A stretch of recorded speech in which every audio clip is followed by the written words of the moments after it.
My name is Claire, and last night, what was supposed to be a romantic third anniversary dinner with my boyfriend, David, turned into the most awkward and revealing evening of my life.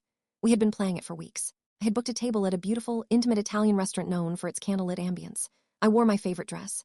I was so excited to celebrate 3 years together. David offered to pick me up. When I walked out of my apartment building, I saw his car idling at the curb. In the passenger seat was his mother, Linda. She waved at me brightly through the window. My smile froze on my face. I got into the back seat, my mind racing for an explanation. "Surprise," David said, looking at me through the rearview mirror. "Mom had a rough week with the whole, the thing with her neighbor. I thought a nice dinner out would cheer her up. You don't mind, right? You love my mom?" I was speechless. I do like his mom. She's a sweet woman, but this was our anniversary. I looked at him, hoping this was a joke, but he was already pulling into traffic, chatting with her about the restaurant's menu. At the restaurant, it got worse. The hostess led us to our table, a small, romantic two-top with a single candle. She looked confused, but quickly pulled over another chair. David's mother sat between us, effectively turning the table into a triangle. The entire dynamic shifted. The conversation was no longer about us, our memories, our future. It was about his mother's garden, her book club, her opinions on the restaurant's lighting. I tried to steer the conversation. "Remember, David, our first date was at a little place like this," I said, forcing a smile. Before he could answer, his mother chimed in. "Oh, David has always loved Italian. Even as a little boy, he would only eat spaghetti." She then proceeded to tell a long, detailed story about his childhood eating habits. David listened with a fond smile, adding details. I felt like a spectator in a documentary about their relationship. Then, the ultimate moment. The waiter brought out a small dessert with a sparkler for our anniversary. He placed it in the center of the table, saying, "Happy anniversary from the staff." His mother clapped her hands with delight. "Oh, how lovely for both of you," she said, as if it was also her celebration. David, instead of looking embarrassed or apologetic, beamed. "Isn't this nice, Claire? All my favorite people together." He didn't even seem to register that he had fundamentally changed the purpose of the evening.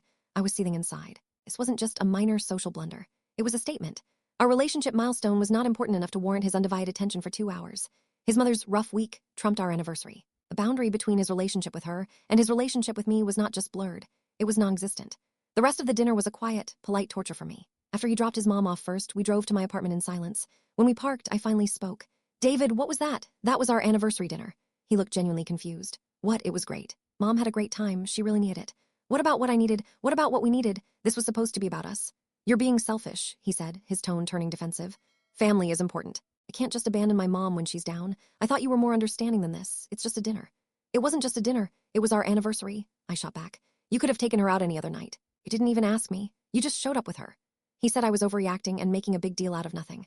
That if I truly loved him, I would love his family and want to include them in special moments. He said I was trying to come between him and his mother. Now, we are not speaking. He thinks I am a selfish, dramatic girlfriend who hates his family. I think he is a son who hasn't learned to be a partner. This feels like a fundamental incompatibility. My friends are horrified on my behalf. His friends, who are all similarly enmeshed with their families, think I am being unreasonable. I keep replaying it. Maybe I should have just smiled and endured it. But it felt like a preview of a future where every important moment, proposal, a wedding, the birth of a child, would be a group activity with his mother at the center. So I have to ask, AITA for being furious that my boyfriend brought his mother to our anniversary dinner without asking me.